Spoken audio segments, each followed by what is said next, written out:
Alright then guys, what's going on? ClownPlays here and welcome back to another video here on the channel. And today we are looking at a very interesting game, Suicide Squad Kill the Justice League.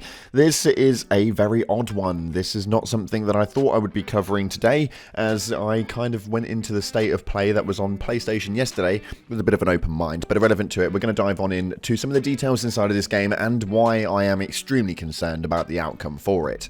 With that being said, if you haven't already, smash that beautiful blue thumbs up and subscribe with post notifications turned on. It'd be greatly appreciated. If you want to see the full state of play in its entirety, though, head down to the description and go and check it out. It was a good watch, although very disappointing.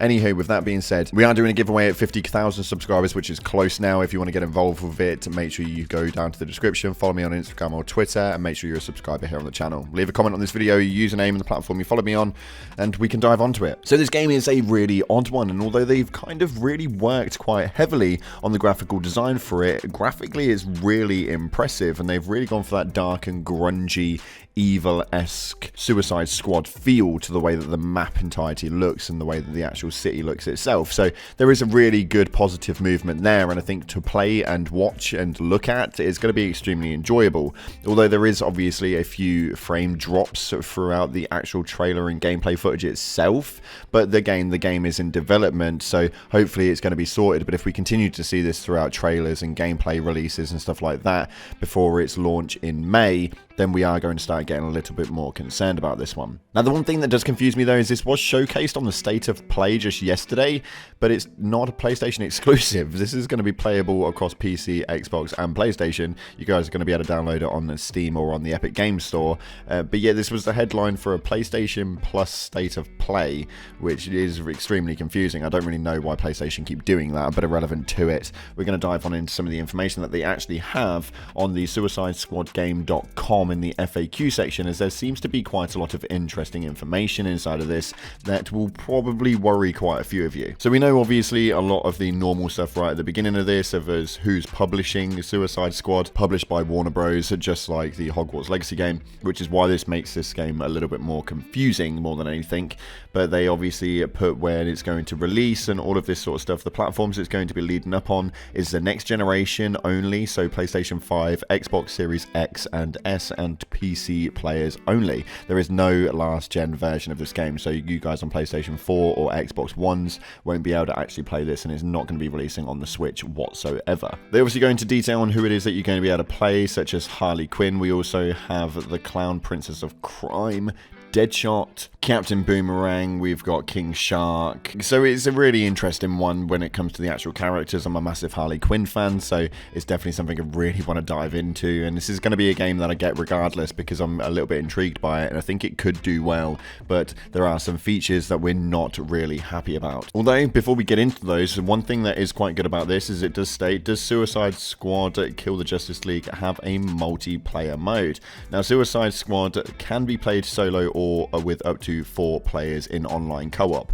If you are playing solo, obviously the other characters will be issued as bots, and you will be able to play through that as it is. And although that sounds absolutely amazing, make sure you hold out for this one because the information behind it is a little bit confusing. Now, as far as characters go, you can play through the entire game as any of the 4 main characters. You can play just as the one if you want to, but you can also switch up the characters as long as they're outside of active missions to be able to utilize different characters and play around with different people inside of different missions and use certain attributes if you think that they're going to be a bit more effective throughout that next mission. Now, another good thing is the question for cross-platform play for online co-op, and it is going to be fully cross-platform, which is actually really good. You guys are going to be able to play cross-platform for the online co-op version of it, which means that Xbox players, PC players, and PS5 players are all going to be able to play in sync, which is actually really good, and a lot of games have kind of steered away from that just recently, which I don't really know why. But we're starting to venture into some of the things that we're not happy with right now. So this one right here is an internet connection required to play the Suicide Squad? Which, yes, an internet connection is required to play Suicide Squad solo or via online co-op. So even if you're not playing with friends and you're just playing solo on your own with bots, you still have to be connected to the internet, which is just a huge mess up, because this is something that people absolutely despise doing. I don't really understand why that has to be the case. I don't know if it's got something to do with some of the other features inside of the game, which we're going to talk about in just a moment, but But if you're not playing online, I don't know why you need to be online. I know that people will argue that it stops people from being able to dive into the in-game and hack into it and be able to make things such as mods and stuff and alter the way that the story plays out and stuff like that. But I think as an overall, this is a really, really big mess up. People do not like this attribute whatsoever. Now for you PlayStation people and Xbox members, you won't have to have PlayStation Plus or Xbox Live Gold membership if you are wanting to play this solo, although if you do want to go into the online co-op, you will have to have your PlayStation Plus subscription or your Xbox Live Gold membership to be able to play with other people, which is kind of expected. A few people got quite salty about that on Twitter, but again, it's Twitter, I guess, that kind of answered it all, but it's not really something I was expecting to not be the case. Most games do require this, so I think that that's kind of expected. They go into a few more details though, as they do talk about frame rates in this, and it's going to target 60 frames per second. Now we know full well what that means, and it does mean that it's not going to be sat at 60 frames per second. You are going to have dips depending on where it is inside of the game you are, the amount of activity that's going on at that point, and even just on a general stature, frames don't just sit at 60 frames per second. They will fluctuate between 57 to 60 at different points, and it will flicker up and down in between. So those of you guys were wondering what target 60 frames per second means, it just means it's going to be thereabouts. Now they do go into what's going to be happening next, even though the game hasn't even launched yet, which confused me, but kind of gave people a bit of an insight. If they do enjoy the game, they're going to be able to continue playing it afterwards. Will Suicide Squad have new content available post-launch? And the answer for that, it will have post-launch content updates to expand the story with new missions and new earnable characters available at no cost. So this is going to be like additional points to the game, such as downloadable content inside of missions or being able to get new characters that you can earn and stuff like that without actually having to pay for anything. So that's a nice little additional point, and I quite like the idea of that. I know that a lot of games haven't gone down that route and they have charged for a lot of this stuff, but I quite like the fact that they've kind of lent into the whole freebie to expand the game. But there is obviously going to be a reason as to why they have done that, and the next question kind of pushes it quite solidly as they approach this situation quite heavily about a battle pass. Now it does state that the Suicide Squad will have a post-launch cosmetics-only battle pass system to earn new outfits, emotes, and other items to customize players' characters. Each battle pass will have 3 tiers available at no cost at all, and they will also have premium tiers that will be available via an optional in-game purchase. All battle pass items will be cosmetic and will not affect the gameplay in any way.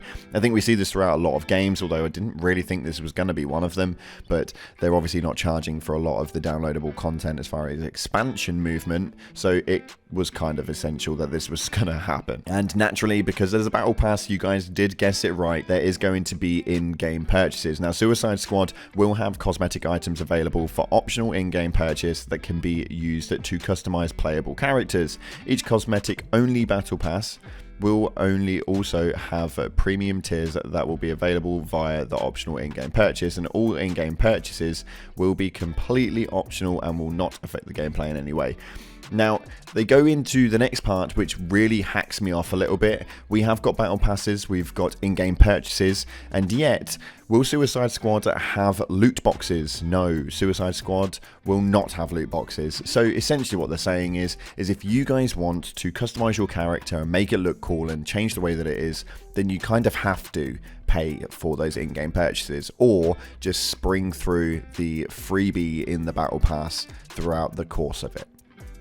Now, we haven't seen the battle pass, we don't know what it is you're going to get for free, what it is you're going to be charged for, but we can kind of guess that the cooler items are going to be the ones that you get charged for. So there's no availability to customize an additional movement inside a Suicide Squad with any sort of loot boxes or anything like that, which is kind of a weird one. I don't really understand it. Now, I don't know if that is going to be a kind of misplay on words with the whole loot boxes, because a lot of games nowadays you can purchase a loot box and open it and you'll get a random item, or if they mean loot boxes in game where you're going to be able to find things and open those caches and be able to unlock these items. So I don't know if the customizable items are locked solely into in-game purchases, or if you are going to be able to customize through the main system in the game, and you can get customizable items. But when they say loot boxes, they mean the kind of like randomized loot chests that you'll see in like Apex Legends and stuff like that. This is a weird one, and the game is really on edge, and the community have not taken to it too well. A lot of videos are coming up. One of my favorites is actually Luke Stevens. He dived into it quite deeply into what we've been speaking about today. I'll leave his link in the description actually and in the comments section if you want to check that out. It's a really good watch, and I think that there's something that people really need to think about before making a purchase inside of this game, because I don't think this is going to be what you think it is, and I don't think it's going to do well. I think we've got an Avengers 2.0, but with a better gameplay style in my personal opinion. Now, with that being said, though, if you haven't already, make sure you're smashing the beautiful blue thumbs up and subscribe with post notifications turned on, as that is all we've got for today. If you want me to continue covering this game, then make sure you let me know by hitting the like button so I know that I'm doing something right. And if you've got any opinions and or otherwise about everything we've covered, please hit the comment section and let's get some conversations going. Thanks again for watching, guys. Appreciate your faces, and as always, I'll see you in the clouds.